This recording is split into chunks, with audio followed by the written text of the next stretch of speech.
ఇది కేవలం సమాచారంగా మాత్రమే భావించండి. వైద్య నిపుణులను సంప్రదించండి. ఒకప్పుడు పిల్లలు పెళ్ళిళ్ళు చేసేటప్పుడు 7 వారాల నగల దగ్గర నుంచి ఆస్తులు, స్థలాలు చక్కగా ఇవన్నీ ఇచ్చి పెళ్లి చేసేవారు. కానీ ఇప్పుడు అది తరతరాలుగా బాడీలో పేరుకుంటున్న షుగర్ని అదే వారసత్వంగా ఇస్తున్నారు కూడా. To be very honest, India is now called as the diabetic capital of the world. భారతదేశంలో డయాబెటిక్స్ అనేది చాలా చాలా చాలా కామన్ అయిపోయింది. అండ్ ప్రాబబులీ చాలా అన్ఫార్చునేట్ విషయం ఏంటంటే చిన్న చిన్న పిల్లల దగ్గర నుంచి కూడా వాళ్ళు డయాబెటిస్ పాజిటివ్గా వస్తున్నారు. సో ఈ నేపథ్యంలో ఖచ్చితంగా ప్రతి ఒక్కరు అసలు ఈ డయాబెటిస్ ఎంత డ్రెడ్ఫుల్ డిసీజ్, దీన్ని నివారించడానికి మనం ఏం చేయాలి అన్నది 100% ఆలోచించాల్సిన అంశం.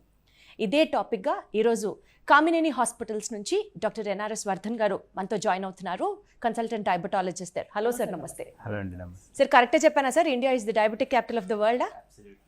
ఎందుకు సార్ ఇన్స్టాగ్రామ్లో, ఫేస్బుక్లో ఎక్కడ పడితే అక్కడ రాగులు తినమంటే రాగులు తింటున్నారు, జొన్నలు తినమంటే జొన్నలు తింటున్నారు, ఆ రైస్ మానేస్తున్నాము, రోటీలకు వెళ్ళిపోతున్నాం, అయినా డయాబెటీస్ తగ్గట్లేదు సార్. బేసికల్ అండి, ఇండియన్స్ లైఫ్ స్టైల్ ఏంటంటే వెరీ స్ట్రెస్ఫుల్ లైఫ్ స్టైల్. అంటే we are not ours is called savings life style. అంటే మనం ఎక్కువ సంపాదించాలి, ఎక్కువ దాచుకోవాలి, ఎక్కువ స్ట్రెస్ఫుల్ లైఫ్ స్టైల్ మనది. సో ఈవెన్ పెళ్లి చేసినా కానీ, ఒక ఇంట్లో ఏదైనా ఫంక్షన్ చేయడం, we take lot of stress.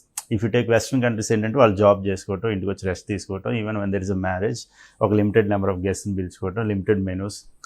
మనకేంటంటే ఇండియన్స్ బై కల్చరల్లీ ఏంటంటే ఇండియన్స్ లైఫ్ స్టైల్ కానీ ఇండియన్స్ బాడీ మార్ఫాలజీ, అంటే మన మార్ఫాలజీ ఏంటంటే కొంచెం లావు శరీర పరిణామం అనమాట మనది.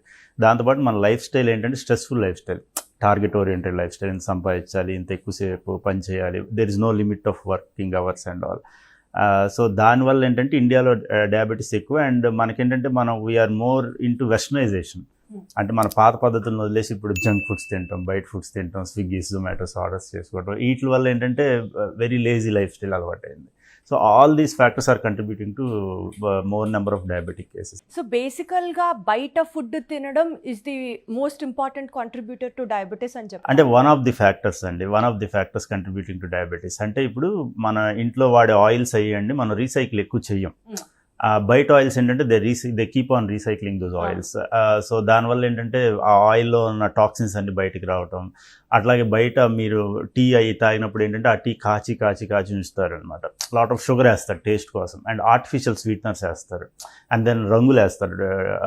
చికెన్లో కానీ what ever you eat, any food you take, there will be artificial sweeteners, there will be artificial colouring agents.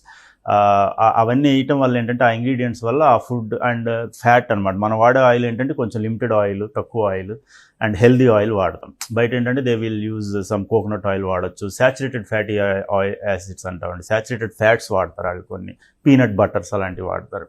దానివల్ల ఏంటంటే if you take outside food, the amount of fat you are taking is high, the amount of calories you are taking is high compare to your normal.